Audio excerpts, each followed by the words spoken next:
Hey everybody, Matty here with Altcoin Buzz. Happy Sunday. Hope you're having a great one. In today's video, we're going to look at the entire landscape of finance from a macro perspective and compare differences and similarities we have with the current system. You're going to see that we've discovered some major issues that we have with our own Bitcoin and cryptocurrency trading systems that could be a major reason for why we had such a long and protracted bear market and for why the prices are still moving kind of slowly these days. And you're going to find out why it may not be the lack of demand, but maybe we're also being manipulated by the very organizations we trust, which is not unlike the current financial system. We're also going to discuss what we can do to prevent these problems moving forward. And hey, if you like these kinds of videos on Bitcoin and cryptocurrency, then be sure to smash the subscribe button, hit the thumbs up, and get daily updates on everything you need to know about the blockchain space. You can also drop a comment and give us your thoughts on DeFi, Decentralized Finance, thereby entering yourself into our contest automatically for a Crypto Zeus Starter Kit. By the way, last week's winner is going to be announced at the end of this video, so stay tuned for that. And you can also check out our pinned comment below to find out more details about how to enter this contest. All right, so the financial system as it stands today has failed many times over. The governments collect taxes, print money, and control most financial systems. And there's a huge inflation that is automatically built into the numbers by default, making the poor man poorer perpetually. The current banking system has many inherent flaws and is completely susceptible to human greed and manipulation. The legal system is often blind to these problems, and the governments can bail out big banks in times of crisis. Oh, and they did a couple of times, actually. What kind of system is this, you may be asking yourselves? Well, here's a video from the European Parliament back from 2013, where Godfrey Bloom spoke about these very matters that we're now discussing. Again, this happened in the European Parliament. For the EFT, Mr. Bloom has 2 minutes. Commissioner, Mr. President, I rise again, I'm afraid, to make the same old hoary speech that I've been making here for several years, and that is, it is my opinion that you do not really understand the concept of banking. All the banks are broke. Bank Santander, Deutsche Bank, Royal Bank of Scotland, they're all broke. And why are they broke? It isn't an act of God. It isn't some sort of tsunami. They're broke because we have a system called fractional reserve banking, which means that banks can lend money that they don't actually have. It's a criminal scandal, and it's been going on for too long. To add to that problem, you have moral hazard, a very significant moral hazard from the political sphere.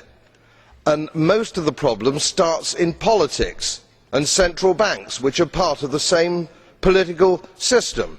We have counterfeiting, sometimes called quantitative easing, but counterfeiting by any other name. The artificial printing of money, which if any ordinary person did, they'd go to prison for a very long time. And yet governments and central banks do it all the time. Central banks repress the amount of interest that rates are, so we don't have the real cost of money. And yet we blame the real retail banks for manipulating LIBOR. The sheer effrontery of this is quite astonishing. It's central banks that manipulate interest rates, Commissioner.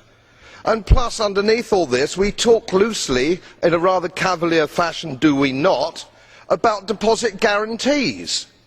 So when banks go broke through their own incompetence and chicanery, the taxpayer picks up the tab. It's theft from the taxpayer. And until we start sending bankers, and I include central bankers and politicians, to prison for this outrage, it will continue. Some of these problems can, at least in part, be solved by decentralization, and of course the basic form of decentralized finance, or DeFi, is Bitcoin. Yes, it's true, Ethereum is sexier these days. It's had a nice run lately, and we will come to that in an upcoming video in more detail. But give me a minute here, and let's initiate a conversation with those perhaps who are a little bit new to the space and place a premise that Bitcoin is the most basic form of DeFi. It's obvious, looking at the current Bitcoin network and hash rate, that it is the strongest network out there and almost impossible to hack. Almost. Technically possible, but not really in practice. This network allows you to freely transfer your money in the form of Bitcoin to anyone in the world at any time with very little fee, and it happens very quickly. Now, the skeptical out there among you may be having a seizure at this point. Bitcoin is fast, Bitcoin is cheap. Well, yeah, I understand that there are other blockchains out there, and maybe Bitcoin is really by comparison only good as a store of value because the technology of other blockchains has surpassed that of Bitcoin, and that is a fair point. However, there are more transactions on the Bitcoin network now than on any other. It has the greatest number of wallets, so we've got to keep the conversation grounded in that context. And as of right now, it's much better and far superior to many of the other hassles out there that exist in the banking and the financial system. So there's no question right now the value of Bitcoin and its network. It is the leader in this space, and possibly only really because it had a first mover advantage.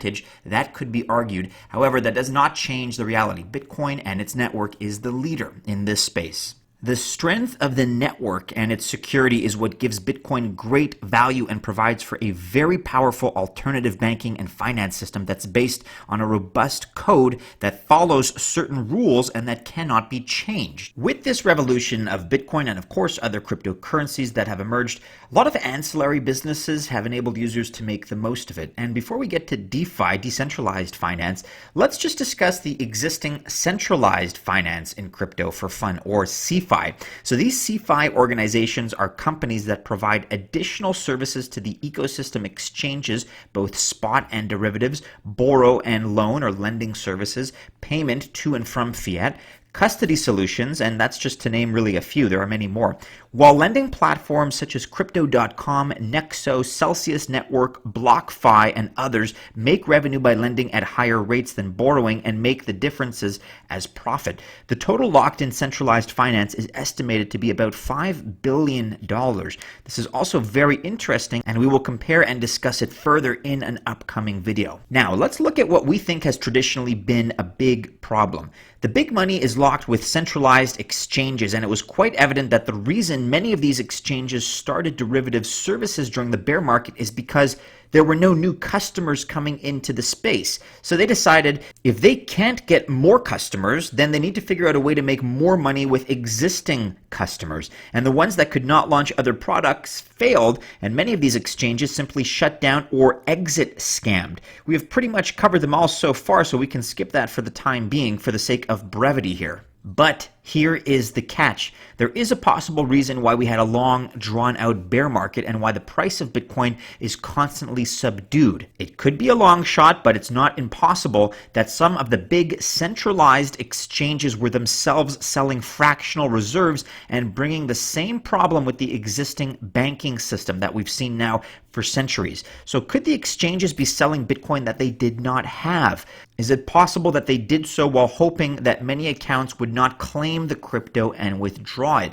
This would therefore allow these exchanges to get a lot of dollars without selling anything, and we really have no way of finding out for the time being. Although this is just conjecture, it seems like at least a possible reason for why we had such a long and drawn-out bear market and why the price of Bitcoin was depressed for as long as it was. Remember, there is very little regulation in this space and there are no best practices. So manipulation and taking advantage of the situation may not be very hard for the players in the space. Keeping this in mind, it is most important to regularly withdraw your crypto from your exchanges. And although Proof of Keys is an annual event happening on the 3rd of January, maybe it's the kind of practice that we should be employing more often, at least on a quarterly level of frequency. Additionally, the first and most important DeFi tool we need is decentralized exchanges, and at least try our best to support existing DEX, decentralized exchanges, whenever possible. Of course, liquidity is a huge problem and will be solved only over time, but we are the only reason centralized exchanges have liquidity, and we will be the reason why any DEX, why any decentralized exchange will have liquidity as well. There are other issues of security as well. As yesterday, one of the top 10 DEX got hacked. At Bobby Ong is discussing it here on Twitter. DeFi app BZX has been hacked. ETH lost still unknown. Estimates about $300,000. BZX is the 7th largest decentralized finance app with close to 25,000 Ethereum, or about $16 million locked. This validates my prediction that at least one DeFi app will be hacked this year. As of right now, we don't yet have a favorite decentralized exchange because There's a lot of trial and error that needs to be done for these systems to become more robust. However, non-custodial exchanges like Nash, Switcheo, IDEX are fairly popular, and even swapping tokens on the Kyber network or the Engine wallet has been quite simple so far. On this channel, we're soon going to start covering more decentralized exchanges to do our part in informing people about them and updating on their progress. You can help by commenting on your favorite DEX below and share your experiences at the same time. Next week, we will take a look at decentralized finance on Ethereum and then narrow it down to more exotic decentralized finance or DeFi tools and talk about this upcoming revolution that will change the way future generations interact with money. We will discuss some of the big players like MakerDAO, Chainlink, Synthetics, Kyber, 0x, Compound, DYDX, and also look at some new and unknown tools that we believe might be useful to the space that we need. New tools that are inspired from the current fintech space, which itself is evolving rapidly. We'll also discuss how to look at it from an investment perspective. And though a lot of things are experimental and risky at this stage, we believe there are very interesting opportunities that lie ahead. All right, everybody, it's now time for our weekly CryptoTag Zeus Starter Kit giveaway. Going back to last Sunday, we produced 1, 2, 3, 4, 5, 6, 7 videos. Those are the numbers I'm going to assign to the videos, the most recent video from yesterday being number 7 and last week's video being number 1. Therefore, we have 7 in total. Here, our random number generator reflects that, minimum of 1, maximum of 7. This week's magic number is, hey, number 7, lucky number 7. Okay, so with that, let's go back. We're going to select major Bitcoin factors indicating a massive upcoming bull run. I'm going to open up this video, grab the URL here, and then insert this into our YouTube random comment picker on Raffledash. As always, this is being done in real time. I'll paste in the URL here, and the winner of this week's CryptoTag Zeus Starter Kit from yesterday's video is Timothy Niemeyer. Backed that asset up. Congratulations, Timothy. I know you've been trying to enter in a few different videos now. I've seen your comments. So, hey, congratulations. Make sure you get in touch with us using